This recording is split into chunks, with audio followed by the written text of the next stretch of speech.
is not that I am European in the family sense, but how I became European. I was constrained to be bothered as to whether I belonged to that family or not. Not by any desire to belong to any family, but by the recognition of the family to which you belonged and into which you were born, the history of that family. Simply because, whether I liked it or not, the fundamental aspect of the expression of your family traits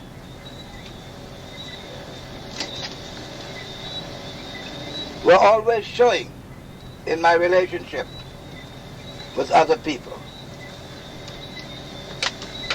Since I could not change myself, since I could not turn myself into some other family, I had to live with it. I had to be prepared to answer questions concerning why I speak the way I speak. That followed me everywhere that I had ever been, from the time I was a 7-year-old boy until now that I'm 70.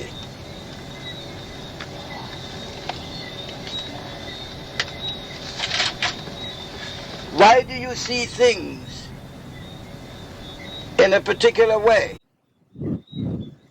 compared with the way that people from any part of Europe see things? I mean, the moral standards.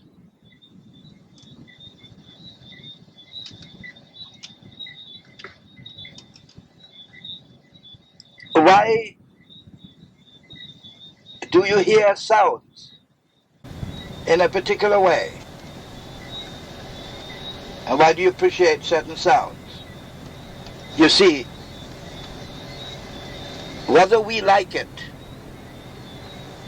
these environmental differences that we develop in life do not totally wipe out the genetic preferences,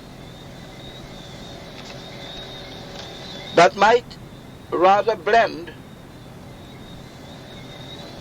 or coordinate with inherent preferences.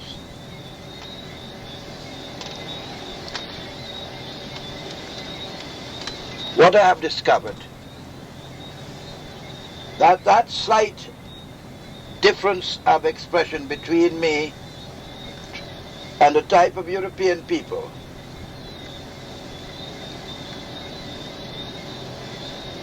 is based strictly on the environmental difference between me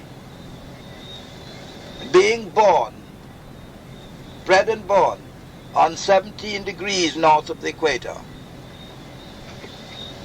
and living on it until I was past mid-20s, to travel to Europe at that period of my life.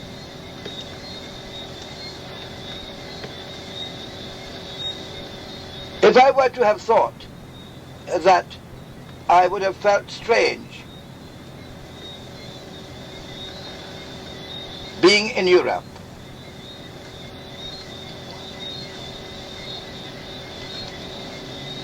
to the contrary, the closer I got to Europe, the less strange I began to feel.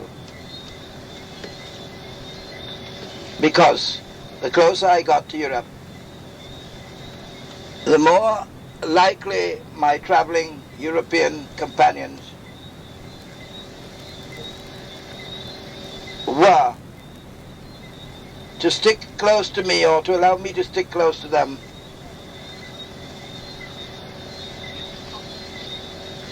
it did not matter what language they spoke. There was a pull that is irresistible. What is your profession? I told them that I manage sugarcane plantations at home. And the wise rejoinder to that was, well, there are no tropical sugar plantations in England, as you must well know.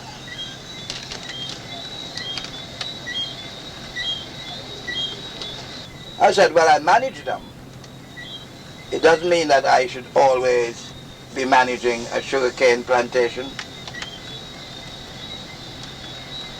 I am fully aware of the fact that it's not possible here in London or any part of England. In other words, our family were a family from the beginning that were responsible for the management of property and product arising from the property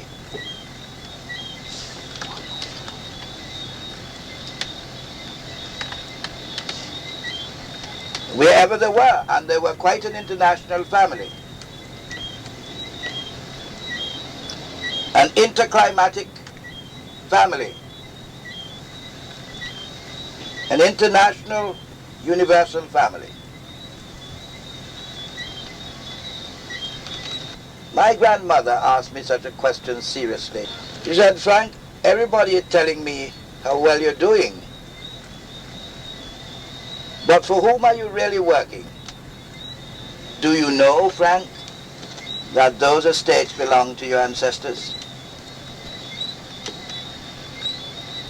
And that your great-grandfather managed them for his aunts and uncles and all the members of his family? Do you know the people who you are working for? Your great-grandfather was a member of that family, and a very important member too.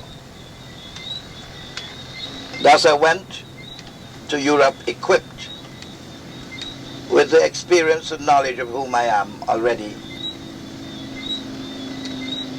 and would not allow anyone to tell me who they thought I should be. I would tell them who I am.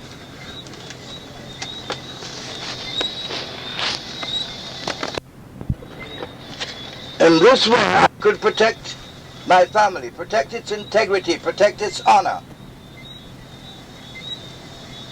Because a family is not merely your mother and father, particularly when you've seen your grandmother and your grandfather, your mother's father and mother's mother, your father's father and father's mother.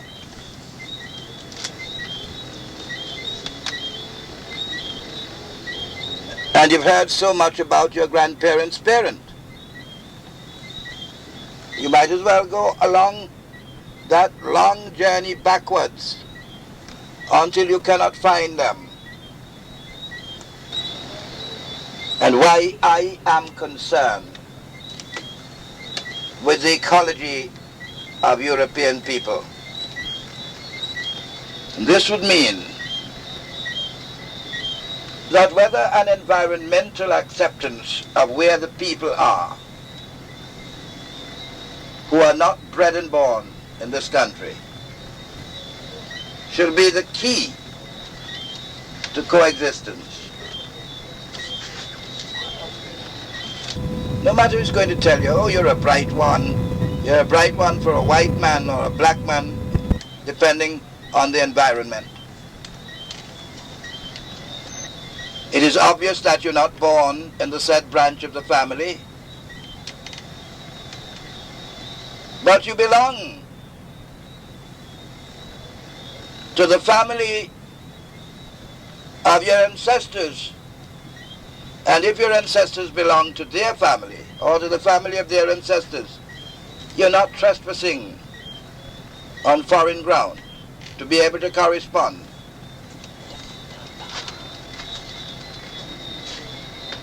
And you're not going to develop an inferiority complex